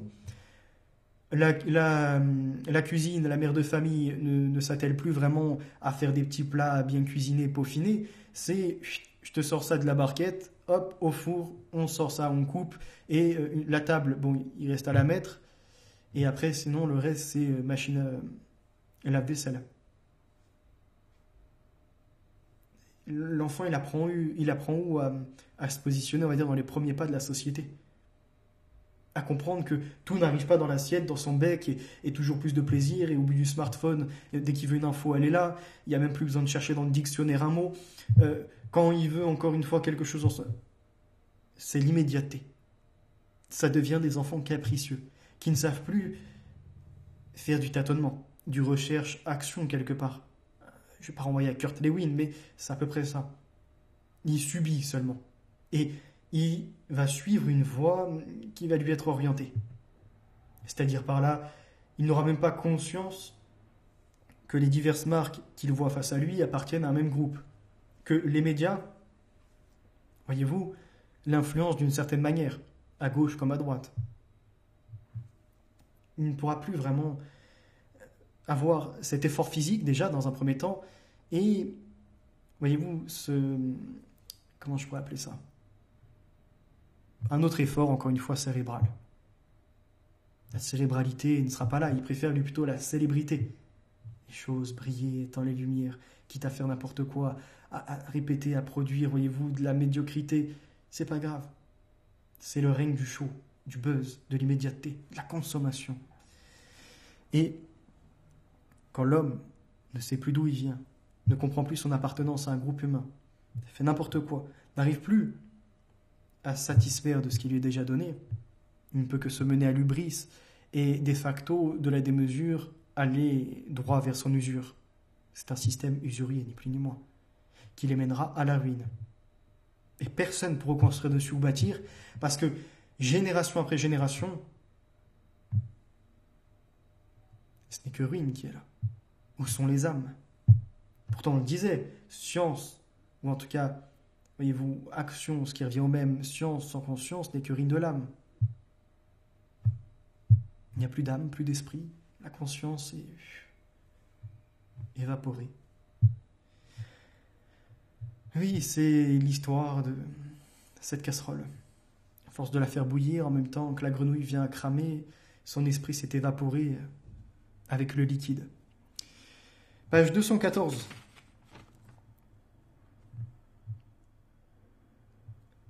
Pour connaître sa lignée familiale, au moins s'orienter. Il y avait un livre de raisons qui donnait à son possesseur les raisons qui avaient dicté les alliances. Il lui en montrait la source, la localisation. Il lui indiquait les bons croisements, lui montrant le nombre, la qualité et le sort de ses descendants. Donc, un livre de raisons où tu pouvais t'intéresser à tes grands-parents, arrière-grands-parents, ou plus que ça encore, voir comment ils s'étaient rencontrés, à leur époque, quelles étaient les approches. Y avait-il le côté gentleman ? Il y avait comment ils géraient la famille, le foyer, la difficulté au nom du travail, quel labeur devait être fourni pour remplir une assiette, loin des disettes.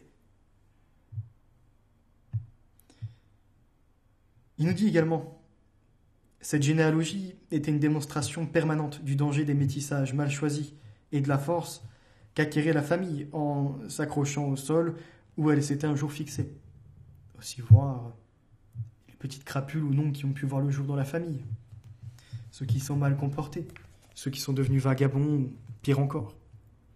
On y voyait que la consanguinité, loin d'être un inconvénient, et c'est là où moi je viens à le condamner par contre, était un avantage lorsque toutes les branches de la famille étaient saines et que les alliances se pratiquaient toujours dans une aire territoriale relativement peu étendue, ou si très étendue peuplée par une population homogène.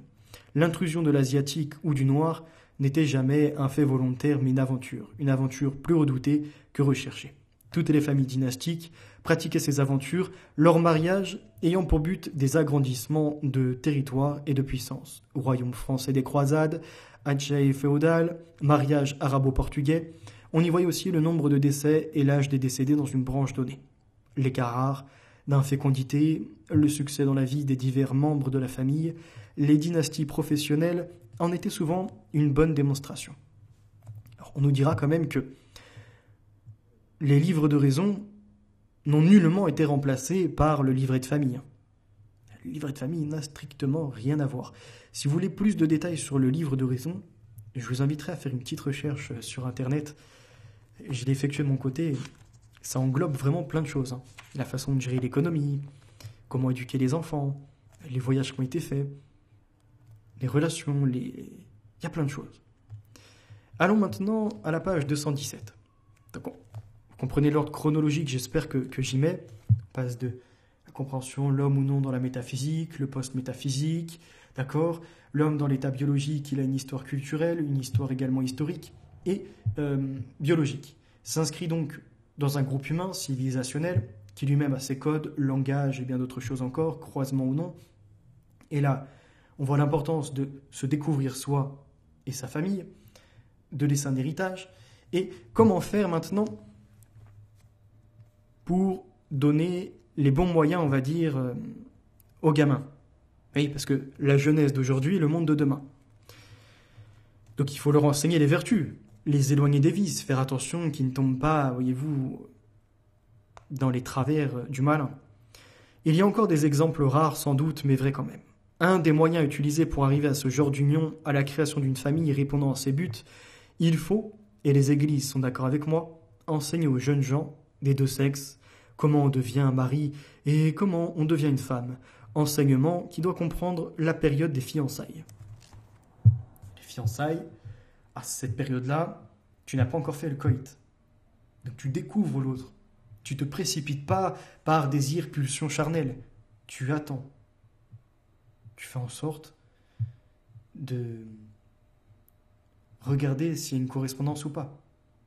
Ou au contraire, si ça viendra à se séparer. Donc ne pas se souiller. Après, encore une fois, je partage des points de vue qui peuvent être religieux. J'ai pas forcément la vérité absolue, la science infuse ou ce genre de choses. Vous pouvez être en contradiction. Si pour vous, par exemple, coucher sans être marié, ce n'est pas se souiller, ça peut être votre liberté, mais à ce moment-là, inscrivez-moi et essayez d'apporter les arguments. Merci. C'est ce que j'ai essayé de réaliser en 1930, lorsque j'ai publié La vie sexuelle dans le mariage, qui a recueilli l'approbation des très élogieuses de la revue Apologétique, octobre 1932. La vie à deux ne peut pas être une improvisation. L'amour ne peut en être que la parure, chaleureuse, brillante, voire enivrante. Mais c'est une parure qui doit évoluer avec les années. L'amour tout court devient l'amour dévouement. Celui-là ne passe qu'avec la mort. Il accepte tous les devoirs, à la vie, à la mort. Car fonder une famille, c'est aussi l'acceptation de tous les devoirs. Ils sont nombreux et pénibles souvent, mais c'est ce second amour qui les transfigure. Or, qui a songé depuis 50 ans et plus à préparer les cœurs et les cerveaux à cette vie de famille? Seule l'Église l'a fait, mais peut-être plus par routine qu'avec une conviction ardente. Préparation insuffisante. Et aujourd'hui, on ne prépare plus les hommes et les femmes, ou en tout cas les garçons et les filles, à se rencontrer, à bâtir quelque chose de solide. L'amour, ça n'existe plus. Maintenant, c'est qu'une histoire de conte, entre guillemets. Vous voyez, c'est enseigné comme tel. Il est une intrusion des plus scandaleuses, celle d'intervenants sociaux, qui, au nom de la protection de ces jeunes gens, leur parlent de sexualité. Et là, ça y est, il n'y a plus de rencontres amoureuses, il n'y a plus tout ça. C'est dans le vif du sujet, ça aborde par le biais de la pornographie pour dire ça n'existe pas, mais par contre, on va vous montrer les tas de positions qui peuvent être effectuées, la façon de coucher avec les uns et les autres en étant protégés pour ne pas contracter d'MST, de maladies sexuellement transmissibles. Mais ils en deviennent nuisibles en fait, ils ne protègent pas. Fut une époque, il y avait à la fois la peur du regard de l'autre, il y avait aussi l'ambition de s'engager. Le conte de fées qui n'est pas que de l'histoire, voyez-vous, d'une fantaisie qui peut exister dans la réalité. Il y avait aussi la peur ou non de tomber malade. Bien d'autres choses. Il y avait à la fois une peur bénéfique, vous voyez, une sorte d'angoisse qui ramène en fait à augmenter dans... Vous voyez, c'est comme je disais, je crois que c'était créer des peurs pour justement y avoir des solutions et s'élever, développer une philosophie. Sans trop non plus, voyez-vous, plonger dans quelque chose qui pourrait terroriser et créer de l'inaction. T'es sur place, t'es tétanisé. Non. L'être vivant est mouvant. Donc il doit bouger, il doit rencontrer, mais intelligemment. Pas se souiller. Et c'est là où, à l'époque, donc, il existait des peurs pour mener, entre guillemets, à des vertus et une élévation. Aujourd'hui, c'est l'inverse. C'est on rassure surtout. T'inquiète. Tu n'auras pas de maladie. Il y a des capotes qui sont là pour ça. Ne t'en fais pas. Si tu tombes enceinte parce que ça se perçait ou encore parce que c'était inefficace, t'as la pilule du lendemain. Mais rassure-toi, si jamais tu n'avais pas pu le détecter immédiatement, il t'a l'IVG jusqu'à 12 semaines. Ah, aucune panique à avoir. Tu ne te sens pas en condition financière ou encore dans ta psychologie ou dans ton lieu d'habitation à accueillir un nouveau-né ou encore tu as été délaissé par celui qui était juste venu forniquer. Te voilà accompagné pour l'interruption médicale de grossesse. Au point même où l'on est à l'état de fœtus et le bébé est détruit morceau par morceau pour être retiré. Et ce que je dis, c'est pas de la fabulation. C'est la réalité. Et je vous parle même pas du commerce qu'il y a derrière. Je sais que des fois, je tiens des propos qui peuvent choquer et qu'à d'autres moments, ça peut paraître comme si c'était un cours que je donnais. Je ne suis pas professeur. Je m'exprime par mon côté amateur de ce que je découvre et de ce que je ne souhaite pas pour l'avenir. Maintenant, je ne suis pas le teneur de la morale et de l'éthique qui doit être appliquée, mais j'invite les gens à retrouver au moins une voie de raison. Et la voie de raison passe justement par la famille. Quand les familles sont malades, la société n'ira pas bien et ne pourra que péricliter. Donc nous devons trouver la voie de l'enseignement, instruire, créer des êtres humains, pas les rendre comme des automates à notre guise parce qu'on veut qu'ils soient comme ça, mais leur donner toutes les cartes en main pour qu'ils puissent justement pouvoir jouer, détecter ceux qui, voyez-vous, sont dans le poker face. Si on met ça à un jeu de table. Je ne parle pas de ces tables mouvantes de spiritisme qui ramènent à la communication avec les morts. Au contraire, nous nous éloignons de cette société mortifère, de celle qui veut de l'euthanasie, des IVG, des IMG et bien d'autres choses encore, qui détachent l'amour, voyez-vous, de l'acte sexuel, entre autres, pour au contraire prôner la vie. Libre après à vous de donner suite à vos envies, bien évidemment. Le mariage a son importance. Il a été sali. Page 217. Donc on a vu enseigner aux jeunes l'amour. Dans le retour à la terre, on a voulu voir que les nécessités de l'agriculture et du ravitaillement. Il fallait y voir la possibilité et plus tard la certitude d'y voir des familles nombreuses qui, par leur nombre même, auraient pu se passer de la main-d'œuvre étrangère. Si on avait procréé assez, on n'aurait pas ce déficit de population et le besoin de faire appel à des étrangers qui, en plus, aujourd'hui, ne viennent même plus travailler, mais seulement poser le transat et profiter. Page 235. Alors, hop. Alors, 1h30. Ouais, ça sera à peu près sur 2h30, je pense. 3h peut-être. 235, je m'étais mis ceci. Ici encore, la fameuse égalité va tourner à mal. Et si les subsides financiers seuls parviennent à rehausser le taux de la natalité, que se passera-t-il lorsque ces subsides viendront, pour une cause quelconque, à manquer ? Car, enfin, ils ne pourront pas être éternellement délivrés.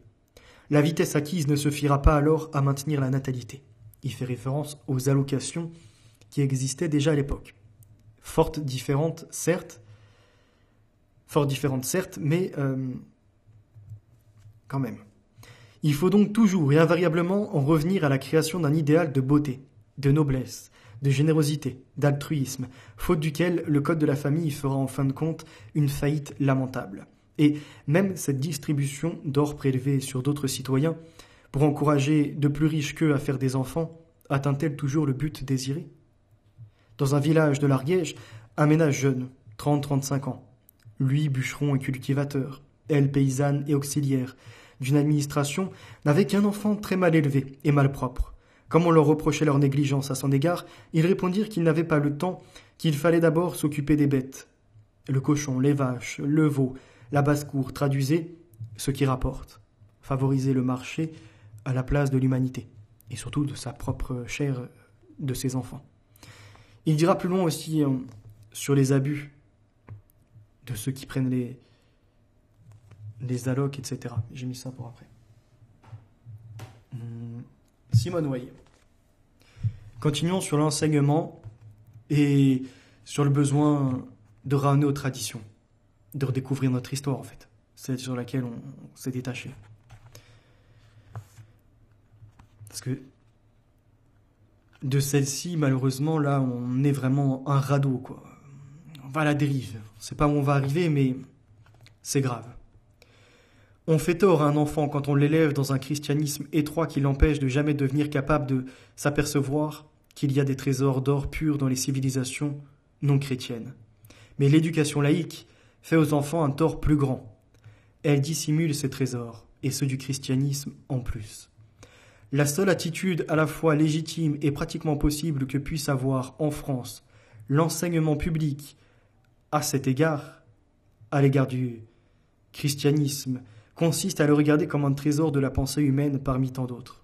Il est absurde au plus haut point qu'un bachelier français ait pris connaissance de poèmes du Moyen-Âge, de Polyeucte, d'Athalie, de Phèdre, de Pascal, de Lamartine, de doctrines philosophiques imprégnées de christianisme comme celle de Descartes et de Kant, de la Divine Comédie ou du Paradise Lost et qui n'ait jamais ouvert la Bible. Il n'y aurait qu'à dire aux futurs instituteurs et aux futurs professeurs, la religion a eu de tout temps et en tout pays, sauf tout récemment en quelques endroits de l'Europe, un rôle dominant dans le développement de la culture, de la pensée, de la civilisation humaine. Une instruction dans laquelle il n'est jamais question de religion est une absurdité. D'autre part, de même qu'en histoire on parle beaucoup de la France et aux petits Français, il est naturel qu'étant en Europe, si l'on parle de religion, il s'agisse avant tout du christianisme. Ce qui encore une fois a été perdu et ce qui a permis de créer des brèches pour que s'infiltrent des athéistes ou d'autres religions.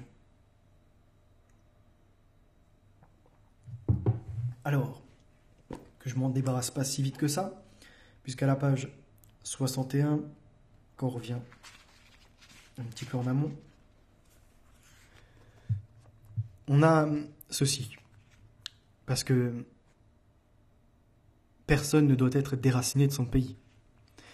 L'enracinement est peut-être le besoin le plus important, le besoin le plus méconnu de l'âme humaine. C'est un des plus difficiles à définir. Un être humain a une racine par sa participation réelle, active et naturelle à l'existence d'une collectivité qui conserve vivants certains trésors du passé et certains pressentiments d'avenir. Participation naturelle, c'est-à-dire amenée automatiquement par le lieu, la naissance, la profession, l'entourage.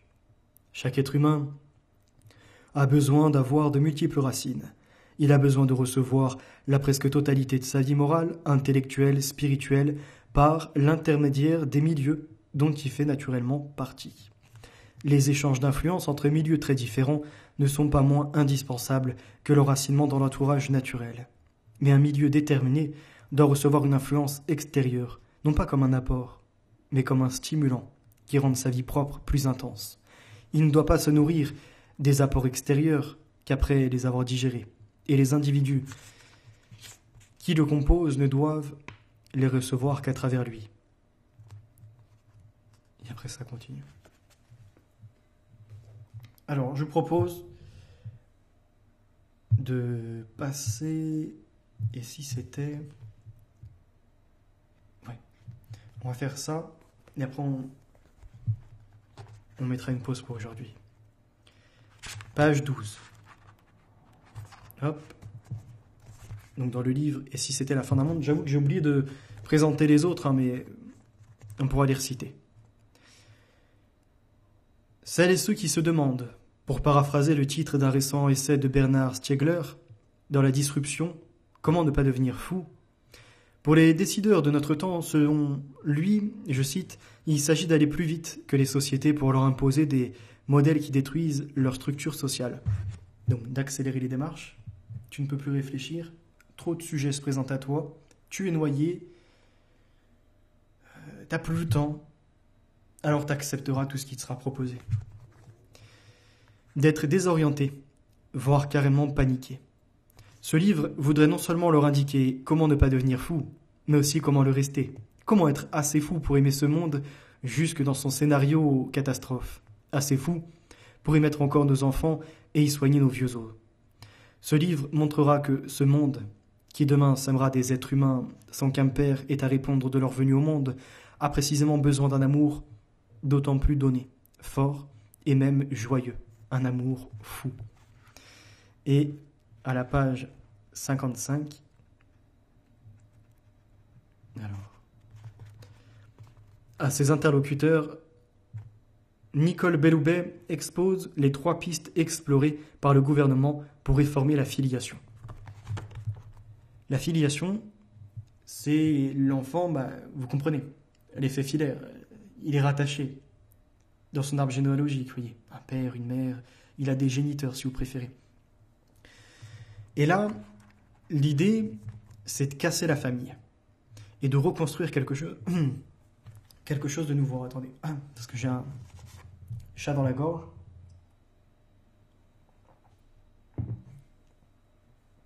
Je parle, mais... Oh, attendez.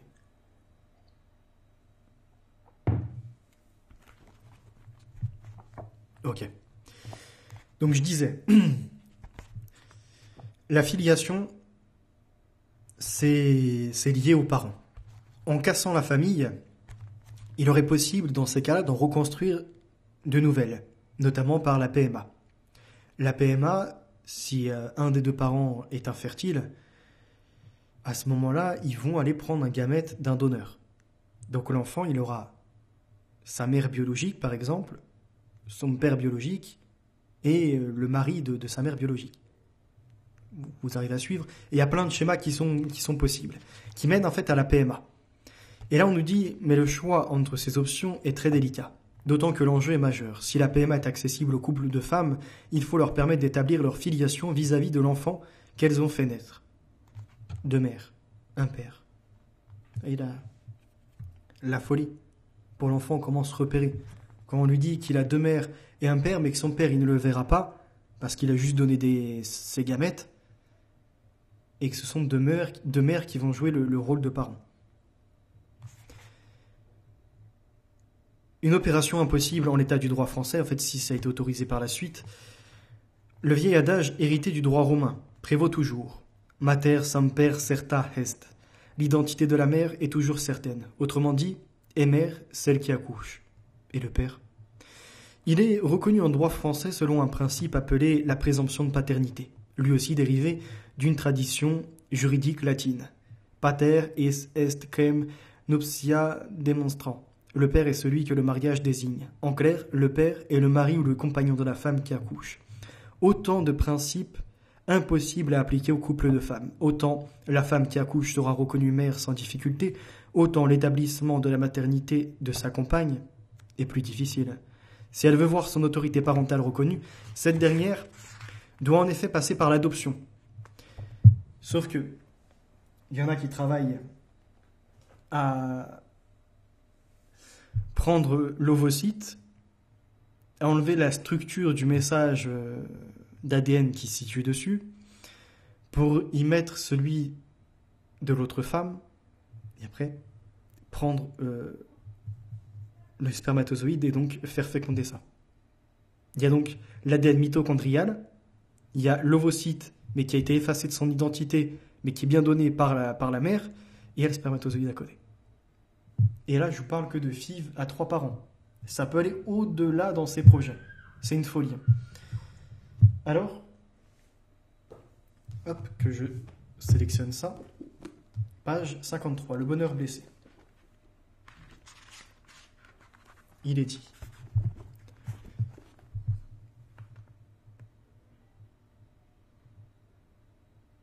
Ceux qui contestent le droit pour 2 personnes de même sexe de bénéficier de la procréation artificielle invoquent l'intérêt de l'enfant et leur approche prévaut donc actuellement malgré sa remise en cause. C'est notamment de la Roche-Joubert, l'enfant a le droit à un père, une mère. Garantir que l'enfant aura toujours autant qu'il en aura besoin, son père et sa mère, est impossible. Puisque dans la nature, il y a des maladies, il y a des accidents, il y a aussi des salauds des fois qui abandonnent leur bonne femme, ou inversement, des femmes, à dire d'une mauvaise posture, qui viennent à trahir leur conjoint et qui se barrent avec les gamins. Il y a tout un tas de possibilités. Mais tant qu'on peut, faisons naître des enfants avec un père et une mère. Après, la nature, on va dire, les aléas de la vie font que c'est différent, qu'il y a un des 2 parents qui n'est plus présent, c'est autre chose. Mais regardez ce qu'il est dit. Mais programmer une situation où de facto, l'un ou l'autre lui est interdit paraît injuste et discriminatoire. Ce jugement s'appuie sur le présupposé de rôles parentaux masculins et féminins, complémentaires et inéchangeables. C'est contesté par certains et par même des études à l'appui. Leur argument de choc stigmatisant le drame des enfants de couples hétérosexuels où sévit l'alcoolisme et la violence est truqué. En dialectique, on nomme justement choix truqué ce procédé de chantage qui consiste à avancer un exemple repoussoir pour aviliser une option également contestable. Or, sommé de choisir entre la peste à gauche et le choléra à droite, le débatteur averti marquera sa préférence pour un 3e chemin tout droit, celui de la bonne santé. On peut donc rétorquer que ni l'alcoolisme, ni la violence ne sont les monopoles des couples hétérosexuels et souhaiter avec son interlocuteur que les enfants soient protégés des familles maltraitantes, quelles qu'elles soient. Puis, on pourra réfuter l'idée que la privation délibérée d'un père ou d'une mère soit légitime et indolore. Des études américaines accréditeraient l'idée que la famille homoparentale est épanouissante, d'autres les invalideraient. Notons toutefois que le mobile des promoteurs de l'homoparentalité reste indéniablement le désir de certaines personnes homosexuelles et non pas celui des enfants. Ceux-ci bénéficient donc pour le moment du principe de précaution, quand il est question de réinventer le système qui tend à assurer la construction de leur personnalité. Ce sera tout pour ça. Prochaine fois, on se retrouvera pour ces 2 livres qui sont à suivre et d'autres démarches. Je vous remercie pour votre écoute et n'hésitez pas, comme je vous le disais, à inscrire un commentaire, à marquer le partage sur Twitter ou encore à créer un post. Ça nécessite vraiment 20 secondes. Vous prenez l'URL et vous partagez la connaissance. La vérité est notre avenir, les valeurs sont ancrées. À très bientôt.